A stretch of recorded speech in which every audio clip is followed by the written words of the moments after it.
We're live. Everybody be nice. Always. Okay.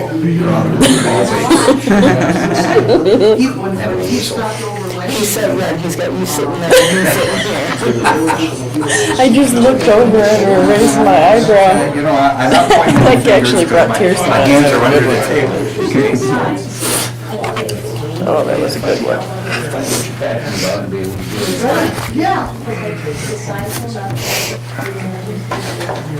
Everybody's got the sniffles. Huh? Everybody's got the sniffles. It's not I going away always this do. year, is it? They never go away. Yeah, it's supposed to be 65. So it's just gonna drag tomorrow. on. I wanted to play golf, but what he said, I already got my clubs put away, so. But it's supposed to be, we're supposed to have like 35-mile-an-hour winds tomorrow, so playing golf would not be fun. Hey, it might help you out, depending which way you hit it. Just bank it just right. 1 minute.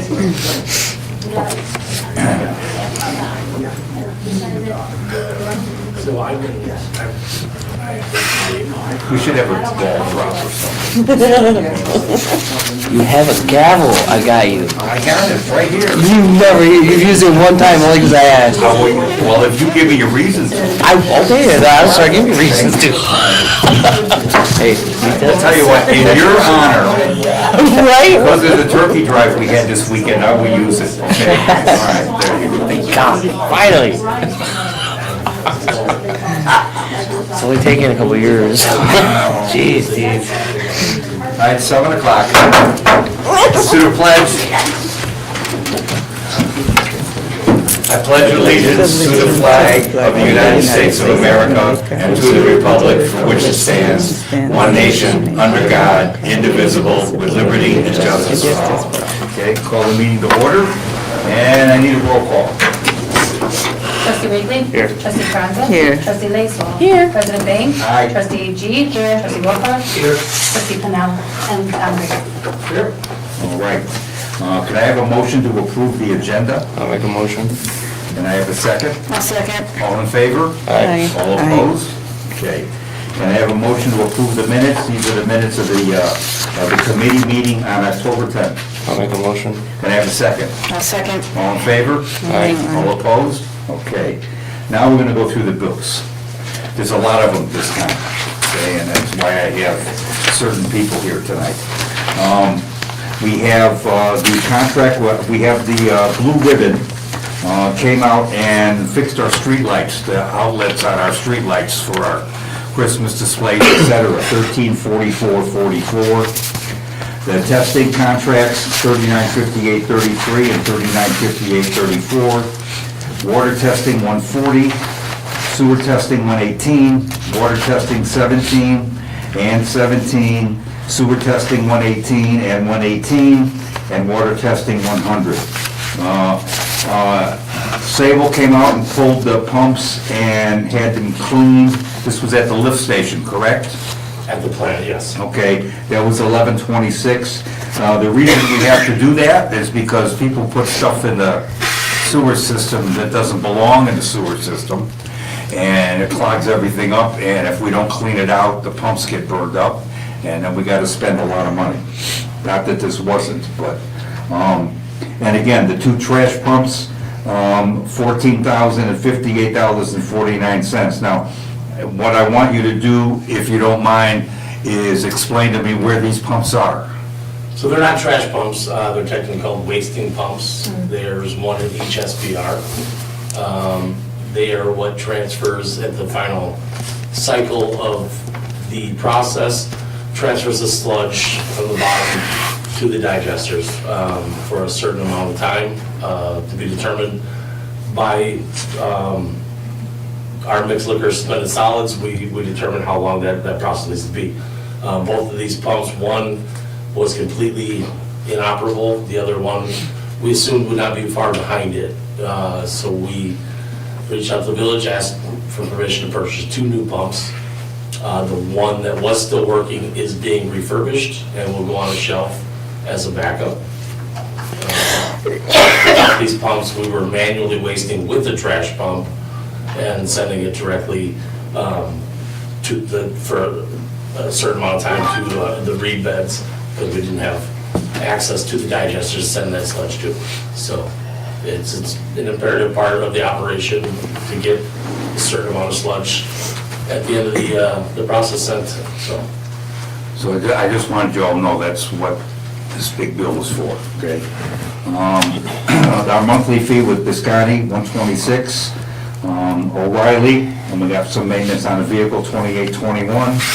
A&A Underground, we had a water leak on 6th Street near a Buffalo box, and it was our leak, so $22.50. Building inspection, $190. And Craig Wilcox gave us a whole bunch at one time, $59.50. It's hunting season, so he gets a little bit behind on his paperwork, so that's what happens. Gasoline at Casey's, $126.71. Zoning inspection, $100. ComEd Water Tower, $939.26. The lift station, $226.64. Well, $931.45. 4th Street well, $23.45. Village Hall, $20.55. Ogden Lights, $14.45.68. Pumping meters, $43.39.75. The metered lights, $59.56. And then Core and Main for operating supplies, I know we got some risers and stuff in, $513.55. Frontier, $253.04 and $667.85. Ace Hardware, filter for the furnace at Village Hall, $32.34. And operating supplies at Ace Hardware, $16.99. Sickage for accounting, $57.0130 and $22.30. Barrett Switzer, $323, $306 and $102. And $43.50. Hawkins Water Chemicals, $330.72. USA Blue Book for operating supplies, $427.73. And McChesney Park operating supplies at Menards, $114.98.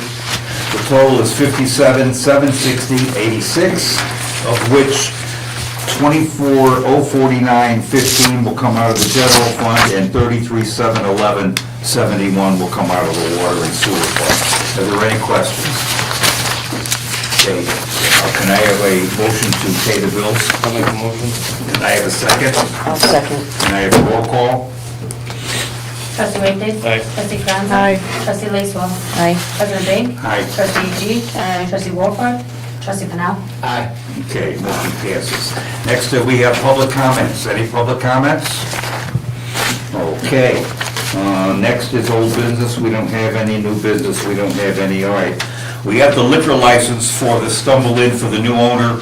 We have a copy of his liability insurance, his dram insurance for that facility. So we've already approved his business license. So this is going to be a Class A and Class C, which allows him to sell on Sundays and Monday through, basically 7 days a week. It'll be $800. Is there any discussion, any concerns about this?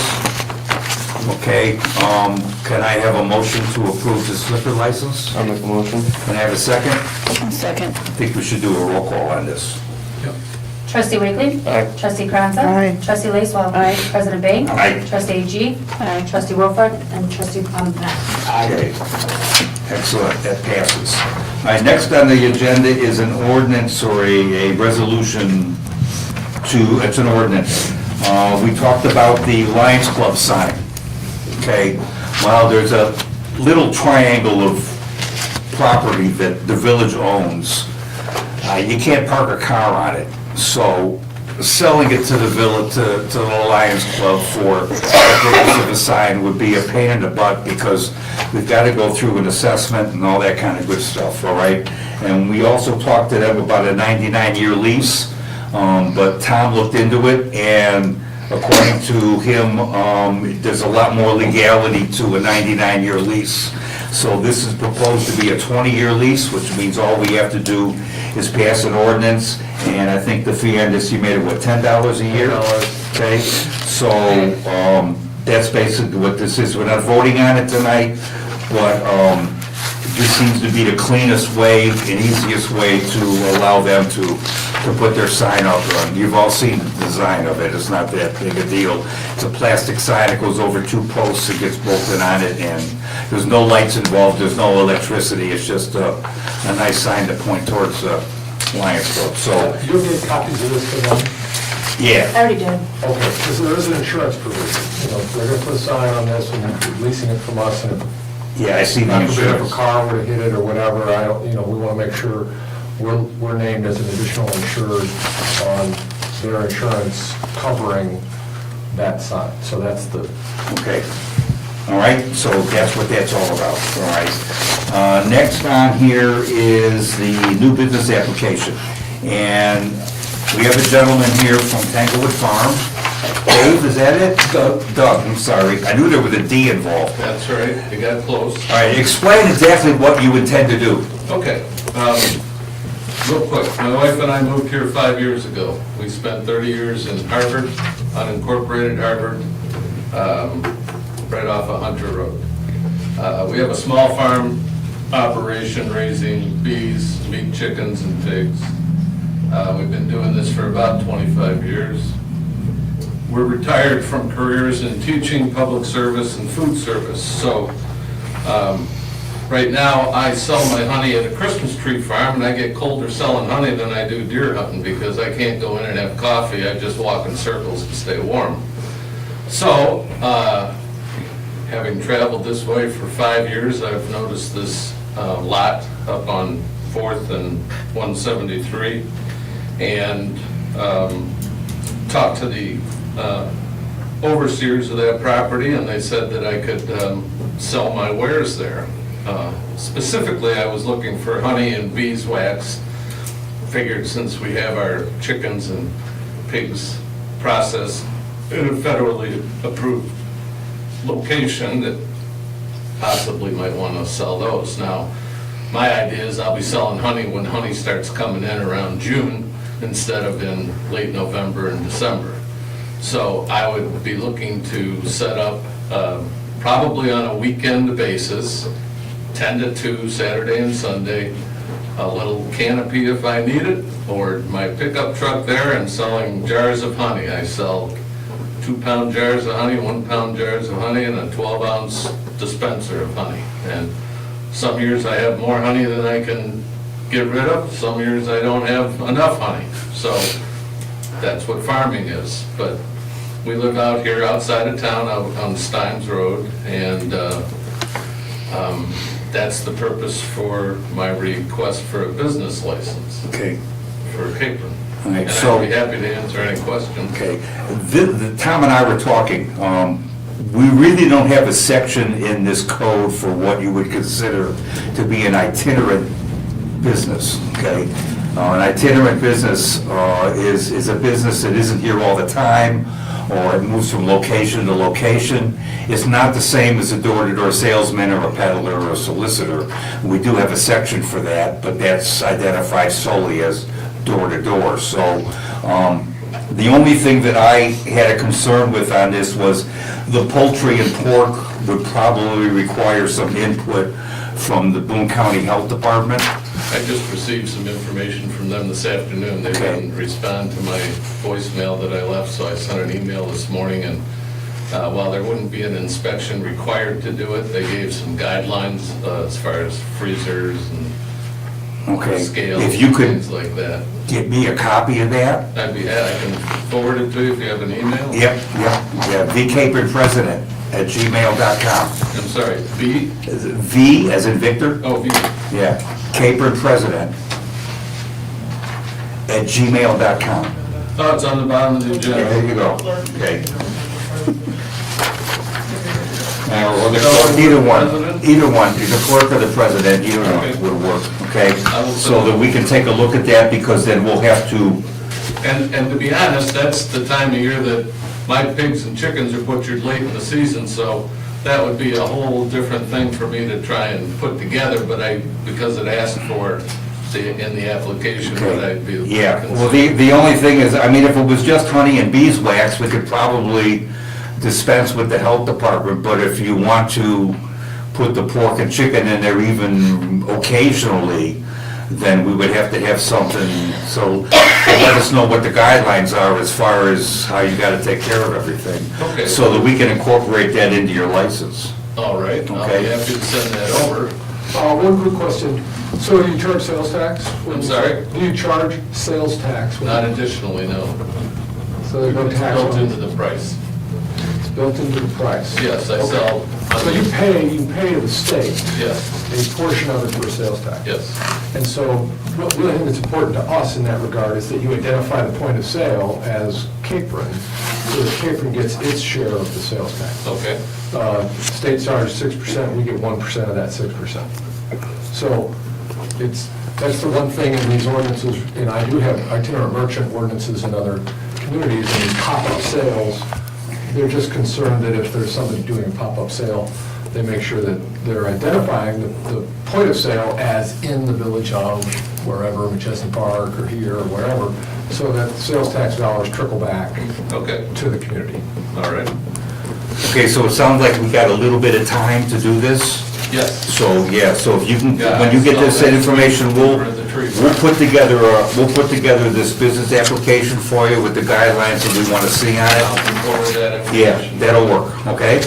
And so we might want to drop it, it would be pretty easy to drop in an itinerant merchant small Yeah, section. yeah. Within our business section, Right. maybe right above or right below the door-to-door. Right, yeah. We can do that. So we'll get all that done, and yeah, from my standpoint, I mean, how does the board feel, okay? Yeah? Okay, so yeah, I don't see a problem with it, so let's just get all this information. Questions? That's not even local honey. Yeah, how much do you sell your honey for? Yeah. Well, I sell a 1-pound jar for $14, I sell a 2-pound jar for $25, and I sell a 11-ounce squeeze beer for, I'm sorry, 12-ounce squeeze beer for $11. Okay, that's reasonable, okay. Yeah, and I like local honey, because then you get all the, you know, you get all the benefits from it, sure, Pretty absolutely. amazing. Okay. Now, from the same hive, 2 boxes of honey can taste differently, so now I sell my product by letting people taste it first, Oh, and then they select which one they want. okay, yeah, I think we can work with you, I don't think that's gonna be an issue at all, okay? Thank you. Thank you. Okay, last, I want to just tie up loose ends on the sesquicentennial celebration. We've paid all the bills, everything's all wrapped up, so what we're going to do is we're going to close the account that was set aside for the sesquicentennial and move all the money that's left over back into the general fund, which is somewhere between $7,700 and $7,800, okay? So we did pretty good budget-wise. It worked out, it was a success, so we're just gonna close it up and put all that money back, okay? The other thing I wanna let everybody know, that Black Hawk Bank has been purchased, and it is now gonna be called First Mid Bank and Trust, so the sign on the ATM is gonna change from Black Hawk to First Mid Bank and Trust. They sent us a letter, they're gonna honor the current contract until it expires, which is a few years down the road, so nothing on that end is gonna change, I just didn't want anybody to be surprised, okay? All right, next is the solar ordinance. I sent an email to Gordy at Solar Stone asking him where they were with the PFA that we approved, the professional fee agreement, and he told me they went to Commonwealth Edison to get an interconnection agreement with them, and Commonwealth Edison informed them that in order to generate power from that location, they would have to greatly invest in upgrading ComEd's facility at that point. And they told me they're looking at other options, because currently that is not a financially viable option for them. So the project is on hold for the time being, so we are not under the gun to get the solar ordinance done.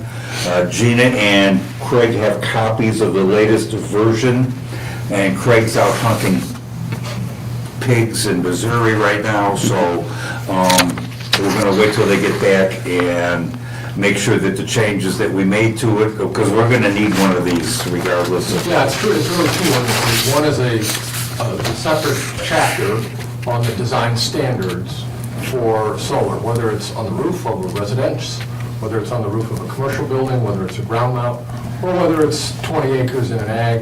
We have roof mounted, we have small solar, we have medium solar, we have large solar, and we have design standards.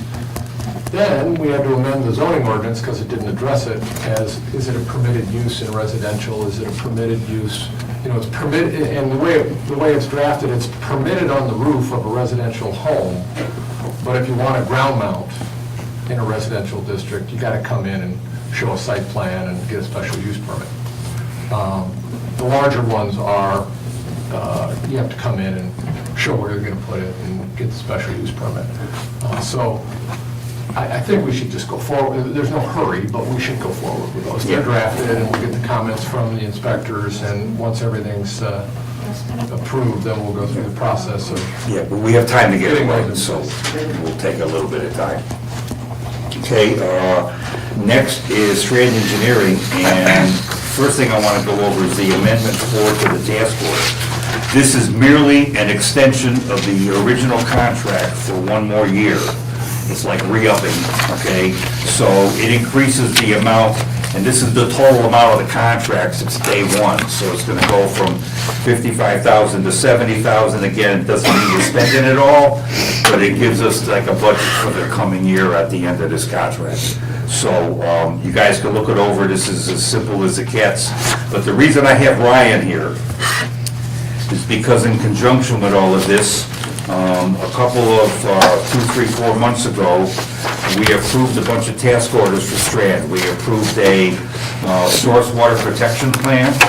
We approved a wastewater treatment plant capital improvement plan and a plan for the rehab of well number 2. So Ryan and company have finished up their draft of the source water protection plan, all right? And I want him to go over the results with everybody tonight and explain what it is, what our responsibilities are and what we have to do and, you know, potential costs, et cetera. And I don't want to scare anybody because we got plenty of time to get these things done, but I want everybody to get up to speed on this. And then we have to start talking about the capital improvement plan that we passed, and there's some items on here that I feel we need to do sooner than later, all right? First of all, I want to do next year, I want to do the rehab on the well number 2. Now that we have well number 3 online, we have time to take that sucker out of the ground and do what we need to do to it and keep it running, okay? And what I would like to do with those, and this is down the road, we're not probably gonna talk about this part of it until next year sometime, but just to give you a heads up, what I would like to do is get well number 2 done, and normally we do this like every 10 years or so, but what I would like to do is accelerate it on well number 3, and maybe do that 5 years from now, so that we can alternate them. Every 10 years, we do one, and so every 5 years, we pull one of them out of the ground and have them on a schedule, so we don't have to worry about shutting the system down or anything and doing them both at the same time. So with that, the other thing I wanted to talk about, there's a thing called the smoke test, all right, and I'm gonna pass around some documents that you can look at while Ryan talks about this. We have a problem, and I want to let Jason to interact on this. Every time we have a heavy rain event, we get a large intrusion of stormwater into our sewer system, which causes a major problem with the wastewater plant. It puts a tremendous amount of stress on the infrastructure. And not only that, but we have to go out and spend a lot of money to replenish the bacteria and everything that's in the system, because it all gets diluted and washed out, and it doesn't help the reed beds. It's just one thing leads to another, to another, to another. So the thing that we need to find out is where this intrusion or intrusions are coming from, so that we can put together a plan to fix this thing so it doesn't happen, because these pumps aren't cheap. And the stuff that we put in the water isn't cheap, and replacing reed beds, all these things cost a lot of money. And the biggest thing that everybody needs to understand is that wastewater plant is now 20 years old. We're making the last payment on it next month, all right? So we own it, which doesn't mean that we don't have to take care of it, because we do. And the older it gets, the more we have to take care of it. It's just like changing the oil in your car and tires on your car, etc. You gotta maintain it or you're gonna have a problem. So if you would explain a little bit more the ramifications of this waste, of this stormwater issue? On a typical basis, we see 80 to 100,000 gallons come through the wastewater treatment plant a day. heavy rainfall like we had a couple weeks ago. I don't know if you guys remember, pretty good for Friday, Saturday, into a Sunday. I spent a good 12 hours at the plant one night. You know, the infiltration's coming from a lot of places. It could be coming from manhole covers that are leaking throughout your system, sanitary, storm drains that are tied into sanitary over the years that, you know, have made connections that nobody's aware of. They could have been done 40, 50 years ago. Some pumps that are not discharging to the street curb that are tied into the floor drains. There are those out there, I'm sure. Not only that, but what it does, the heavy amount of water that washes down these lines brings a lot of the sanitary items that people are flushing directly to these lift stations. You know, you've got stuff collecting at low points, high points, turns here and there that eventually make their way down the lines, right? In these high water intake systems, you know, that's being rushed right to these pits. So now your pumps are forcing everything that's being dumped right into them to chew up and keep up with the high intake of water flow that's coming in. And a lot of times they're not set up to jump right to the highest level, right? So they're slowly ramping up to the speed, and all this stuff that's taking in is getting intertwined in these propellers and impellers, and it jams them up to a point where they can only go to a certain current level. Problem being is once they hit that current level, the VFD shuts them down so they don't overheat and don't overcurrent. And we're only allowed, it makes it to a point where we're only pumping so much so many gallons per hour. What we've seen in the last couple of rainfalls is very heavy intake of these items and influx. I mean, that last rainfall, we go from 80 to 100,000 gallons a day. Over a course of 3 days, we might see upwards of 3 million gallons come into the plant, which not only does that bring all that stuff that's in the lines down to those pumps, but we're flushing out the tanks that already have, you know, good bugs, good bios in them that are working well. It's turning over so quickly in a storm mode that it washes that all out. So we have to renutrient the system and, you know, add nutrients to get it back to a healthy state where it can process properly. We've worked on changing some of the ramp up levels on the pumps to where it's a little more instant, so it doesn't get jammed up. But the bottom line is we need to find out, I mean, where this influx of water is coming from. And working with Strand, we're going to come up with you know, basically they smoke the system. We find out what's leaking, what may be tied in not properly, and where some of this is coming from. You got 2 brand new influent pumps that I believe cost you a little over $50,000. If the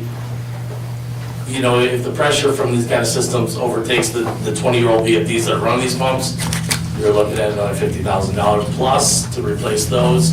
Not only that, if those go out, we're sitting with an 8-inch diesel pump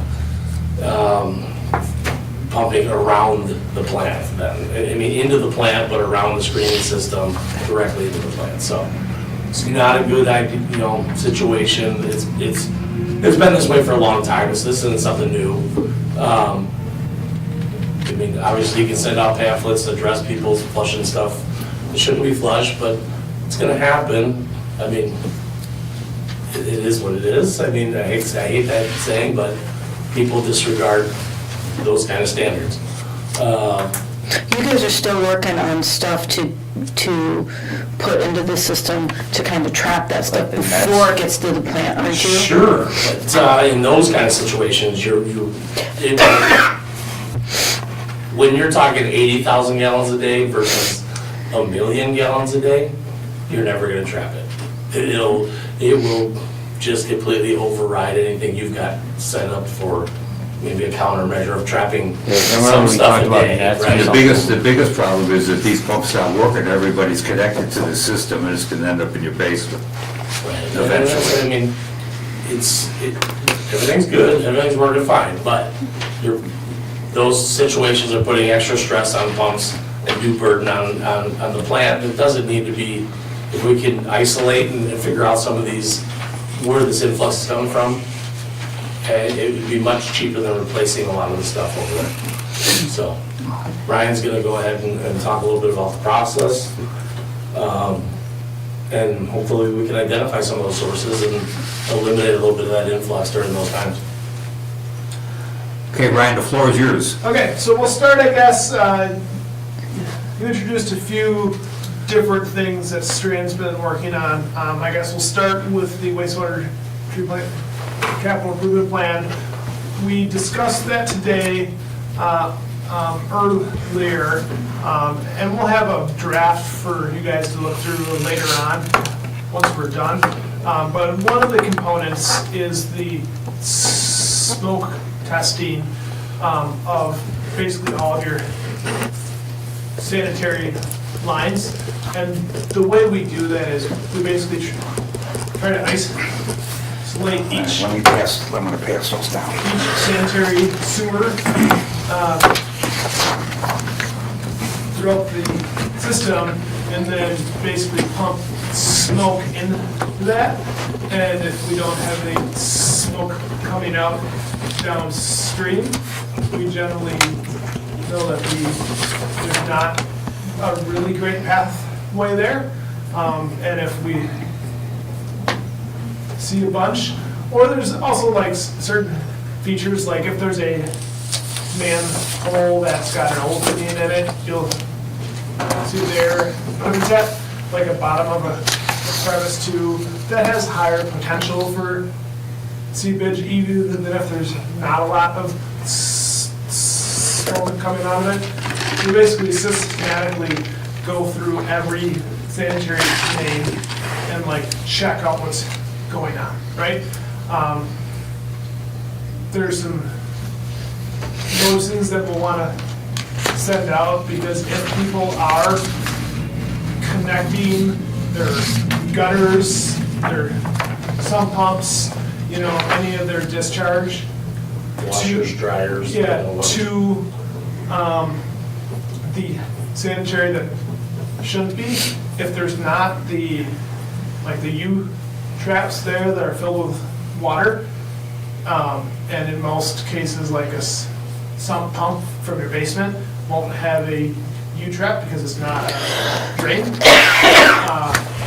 You know, when we're pumping smoke into that sanitary line, if there's a tie-in into the sanitary that's not supposed to be there, we might see smoke coming out of the storm sewer, which means that there's a storm sewer problem, or a resident might have smoke coming out of their gutters, out of their basement, if they've got an illegal or a unapproved tie-in, right?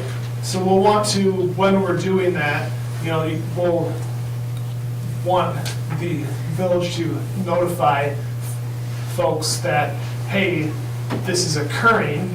If you see smoke, like, let us know. We'll want to notify the fire department as we're doing this, because they're likely to get a couple of calls like, hey, something's going on, right? And the smoke that we use isn't hazardous to breathe or anything like that, but anytime you see it, you're always like, oh, what's going on, right? So for that, we would type up a letter and mail it to all the residents? Yeah, we would have to do, I would like to do Facebook something like that, posting, yeah, but, You know, Yeah. website posting, all of the Right. above, Yeah. any way you can notify. And it's gonna be probably a week-long time to do it right. Okay. We'll probably, we'll do the general letter, right, but then we'll also say, hey, we're gonna be working on 4th Street, 3rd Street, between these two roads. On Monday, we're doing these roads on Tuesday. That way, people, if they, are tuned in to what's going on, and I'm sure people will talk too, right? Right. So, if there's something that's going on, where we're not testing, they know that's still a potential problem, right? So, but we'll go into all those kind of details later. Any general questions on that, or anything else you wanted me to cover? Yeah, I do have one question on that. According to what I understand, correct me if I'm wrong, Jason, but like Poplar Grove has like a routine where they can go in and inspect? They have an ordinance, yes, that they are allowed to not only go in and inspect connections of, cross connections for some pumps, the washers that may be tied in illegally. And I think we have a similar ordinance on the books regarding water meters where we're, if it's tied into our system, there is, we can notify you that we have the right to come in and take a look. I don't know how great in detail it is according to Poplar Groves, but yes, they went a couple years ago, and over several years they do this, where they go send out notifications, door-to-door knocking, and maybe we need to check your connections, and that's how they identify a lot of that. When they do smoking, they're also out looking for, correct me if I'm wrong, you'll see some of that come out of vent stacks. If it's illegally or unapproved hookups, smoke will rise, this smoke will rise out of vent stacks in the house too. But yeah, as I know it, they do a door-to-door. We're here to inspect that and send out a notification. This is when we'll be around, and so I haven't read over the ordinance of, I know Capron has an ordinance that Capron owns the water meters in every house, obviously, right? So, and it's the connection that we have a right to go in and inspect the meter if we think, well, there's faulty or something, disingenuine going on, somebody's hooked something up wrong, or maybe malfunctioning or tampering. So, and maybe who of you guys to look into that ordinance and see, do we have the same thing with a sewer line connection or some pump connections? Just in case, after this study, we find we identified several areas of concern, we're gonna wanna look into that in greater detail. Yeah, and I wanna back up just a little bit there. So this is gonna help identify areas where unknown water is getting into the sanitary, right? But this doesn't really fix it anymore. We're gonna find out where our biggest problems are, right? But the thing once we get the results, we'll have a better idea. But all this water, still has to go somewhere, right? If you've got homes at the bottom of a hill near a floodplain, and they've got their basements, pumped into the sanitary, and you guys don't have adequate storm drains, sewers, culverts in the area, the answer might be, we might want to leave it here, otherwise we need to build storm sewer and storm pumps and things like that, right? So the answer is not just going to be, hey, you can't have this tied in here. A lot of times things got tied in there for a reason, and that reasons will still have to get addressed. Now, if it's But it would help if the village at least knew about them. right, yeah, that's why let's at least find out what we're dealing It gives you a starting point. first, and then we can talk about the different ways to address it. And it could very well be the cheapest way to address it is to keep doing what we're doing, but at least we know why we're paying the overtime for them to do what they're doing, to discharge extras of this storm, or to do all the bugs and everything like Yeah, that. it may tie into some of our capital improvement And it would, you know, would make a Yeah. difference too as Yeah. far as maintenance schedules and everything else, so that we know this is gonna be a permanent situation, we can plan for it. So, I'm not proposing that we just go knock on somebody's door and walk in carte blanche, it's not the Yeah. idea. Yeah. So please don't want anybody spreading rumors that Yeah. we're gonna be coming in, this is just, we need to find out what we got. Yeah, it's just strictly gonna be investigative at this point in time, and once we know what we're dealing with, then we'll have just discussions on what's next, so. Yes. Okay, now let's move on to the stormwater protection plan. that you, This is, I mean, the source water, I'm sorry. source water protection plan, right? So this is an IEPA requirement for this plan to be completed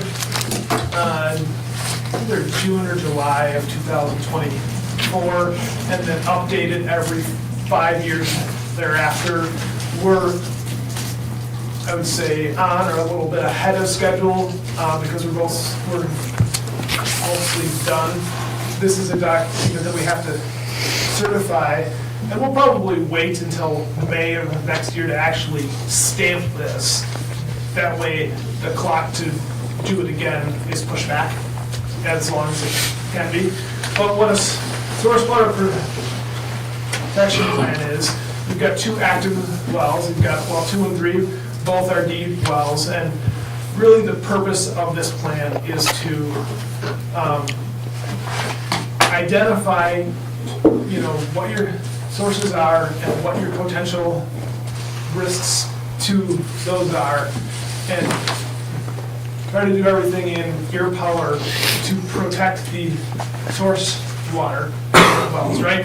So the 3 components of a EPA plan is the vision, which is basically just a discussion of the purpose of what this plan is. The source water assessment, which looks at, you know, what you guys currently have for source water, and then also what your current, we call them potential sources of contamination are. They don't have to be actual sources, like underground storage tanks, like Casey's got fuel tanks out there, right?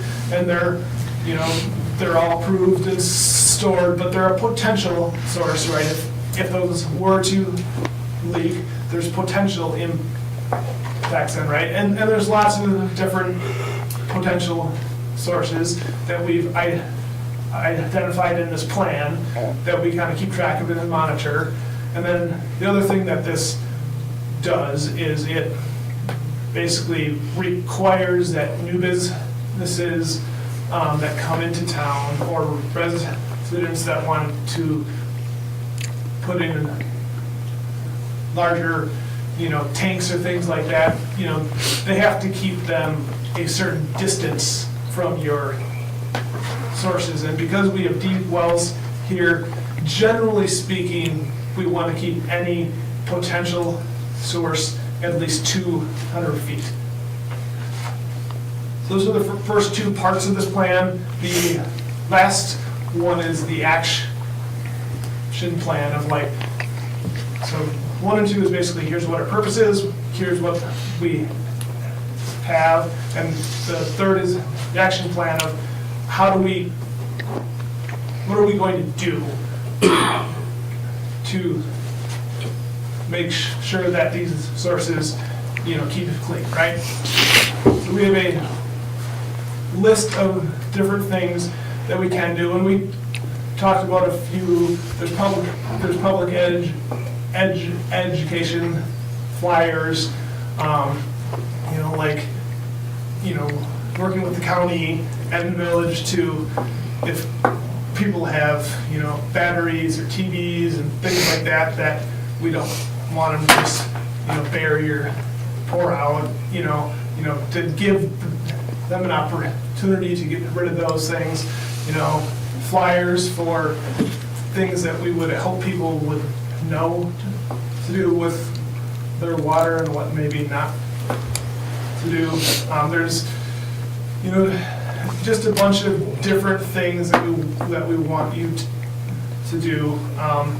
Do you want to go through the list of things that we talked about? Well, not yet. I want to, when we're all done with it, I think we can. I mean, we have to post a few signs, we got to send out some flyers, we got to hand out some pamphlets. I mean, there's no great deal of money involved with this. It's a little bit of time, that's all. Yeah. But there's no infrastructure that we got to put together. There's no brick and mortar, none of that. It's just more paperwork than it is anything else. Yeah. So some of the things that we talk about doing are,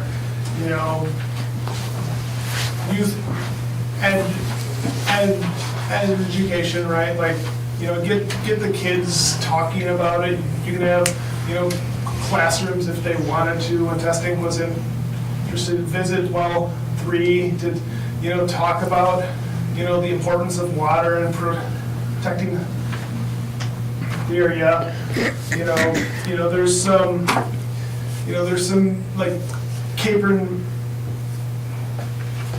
manufacturing has potential sources there, and I think they have a pretty good relationship with the village in reporting what they've got going on, but, finding a way to confirm that you're documenting what they have in a consistent way. So, just things like that. And there's zones too, like if you're within 200 feet of the water source or 1,000 feet of the water source, depends on how close you are to the water source and what kind of contaminants you have will dictate what kind of controls you have in place, what kind of notifications you have to have in place, et cetera. Okay, so, like for instance, like you said, Capron Manufacturing is like right next to well number 2. They're still okay? over 1,000 feet, but they're within 1,000 feet, Right. but they're over 200 feet. But then you got a place like Keating Manufacturing, which isn't anywhere near either well, so they're not as critical as somebody like Capron Manufacturing would be. Same thing, Casey's is far enough outside the boundaries of both wells that, they're not as critical as somebody else would be, so. Yeah. But, this just documents what you have and where to kind of keep track of all that. So, any questions or anything else you want to discuss there? I don't think so. I think that was pretty good. Anybody got any questions on anything, the smoke testing or anything? Well, rehab next. Yeah. So we're done with the design of that rehab project. We finished that this year, and then it's hopefully going to be in the budget next year to actually do the construction of that. So that's going to be, I think we have a open and probable construction cost for that about $150. Yeah, I don't remember off the top of my head. I think it'll, we always on these little rehabs, because whenever you're doing something where you can't see exactly what you're doing, there's always a lot of unknowns, right? So we're gonna pull the well pump out, and I don't think it's been pulled out for 20 years, right? It's been inspected, but as far as I Well, know, it hasn't been. they inspected the above grade part of Correct. it, but they haven't inspected the low grade part of that pump. This is for well number 2? Yeah, so they pull that out, and, what we've included in our opinion of probable construction cost is, well, let's assume that you're gonna have to replace basically all of the pumping equipment, the piping, the columns, the line shaft, just because we have no idea what's going to be there. Cleaning and all. So. Yeah, we don't know what the casing looks like. There's a lot of. Right, so best case is that we can repair what's in there, but I don't want to assume that's what it's gonna be, and then we're like, oh, instead of 50,000, it's gonna be 150. So we start with the hopefully, knock on wood, right? Worst case, or maybe the expected worst case, right? And then we get less expensive as we go if we can, right? And then there's also cleaning of the well holes. So the rehab is not just the pumping equipment, it's actually the well in itself too, right? So, that's that. Do we know how deep well number 2 is? 721 feet, I think. Yeah, we'll be accurate. Currently, Reese less. So there's probably, well, right now it's probably 690 feet, right? Because as you pump sand, debris, Right, you and know, that's part of this. falls down. Okay. So part of the project's gonna be to brush all the casing, kind of scrape the well hole a bit, and then we're gonna even fill the hole up even more. And then we basically bail all of that out to hopefully get back down to 721 feet. What we didn't include in this cost, which I don't think we need to, is we don't have any chemical treatment of the well, and our justification for not doing any chemical treatment is it still has a pretty high pumping capacity. The static water levels and pumping water levels haven't been declining. So we're happy enough with the production that we don't want to introduce chemicals or like blast it with dynamite. You know, we've done that on plenty of holes to open things back up. But if you don't need to, you know, things that you do like that can cause issues like extra sand and things like that. So we try not to do extra if we don't have to. We're still getting good enough production that we can still surface treat versus Yeah. low water treat. So we talked well rehab, we talked source water protection, we talked smoke testing, and task order. Anything else? I think that's it. And I thank you. Yeah. Okay, let me put the camera back. All right, next, Ryan, you're gonna talk about the turkey drive. Yeah, and before I do that, I just want to kind of put the bug in everybody's ear. I want to do a Christmas like ham drive this year, since we had such success with the turkey drive. So that's just gonna be further down the road. But yeah, I'm actually gonna turn it over to Cindy, since she's got all the numbers and did all the pretty much legwork and everything of it. So. Again, thank you very much for giving us the money to do this, because if we didn't have the money, we couldn't have done it. Well, by the way, before you start, I want to explain, you know, we said we'd match the $500 in turkeys and the $300 for sides. The Lions Club donated $400 all by themselves, okay? A farmer's market donated $150, another person donated $40, so we made the $500 threshold for that matching, okay? So, yeah, one of my customers said, hey, I want to go ahead and help buy potatoes. Okay, so I was able to go down to Walmart, talk to the produce guy down there. I said, there's no limit on them. What can you do for us? He said, I don't even know how many's in a bin. He said, there's 120 in a bin. He said, I can't give you a break on price because they're already down. But he said, what I'll do is I'll just take 10 off the top and then you'll get 110 bags of potatoes. So I had enough turkeys in the back of seat of my truck that we literally had to put the windows down and pull them out through the windows. So I've still got enough money to buy 20 more turkeys, and those will be going next week is when we'll hand everything out. I went ahead and went to Sam's, bought all the sides. Ryan came, you came, we just loaded those things up. We didn't count them. So there's somewhere around 80 to 100. Whatever we had went into bags, then whatever, we had a couple little cans left, we sent that to the food pantry. They were gonna put some more together if they had any more. So, but again, I thank you so very much because, like I said, it really went really slick. It really did. I tried to get turkeys that were between 12 and 15 pounds so we could get more. The people today, I was doing intake down at the food pantry. I don't know if you all know that I'm on the board of the food pantry also. I was doing intake and I was telling them, be sure to be back next week, come early, because we're gonna give them up until we run out. So, but thank you very much. Awesome. You're welcome. And I'd like to thank Ryan, because this was originally his idea. Last year, we just thought about donating, and he's the one that came up with, let's do a turkey drive, and I think it helped a lot. It made a big difference to them. Yeah, and that's why I want to do some around Christmas time as well, because Christmas is harder than Thanksgiving. You have to buy presents, etc.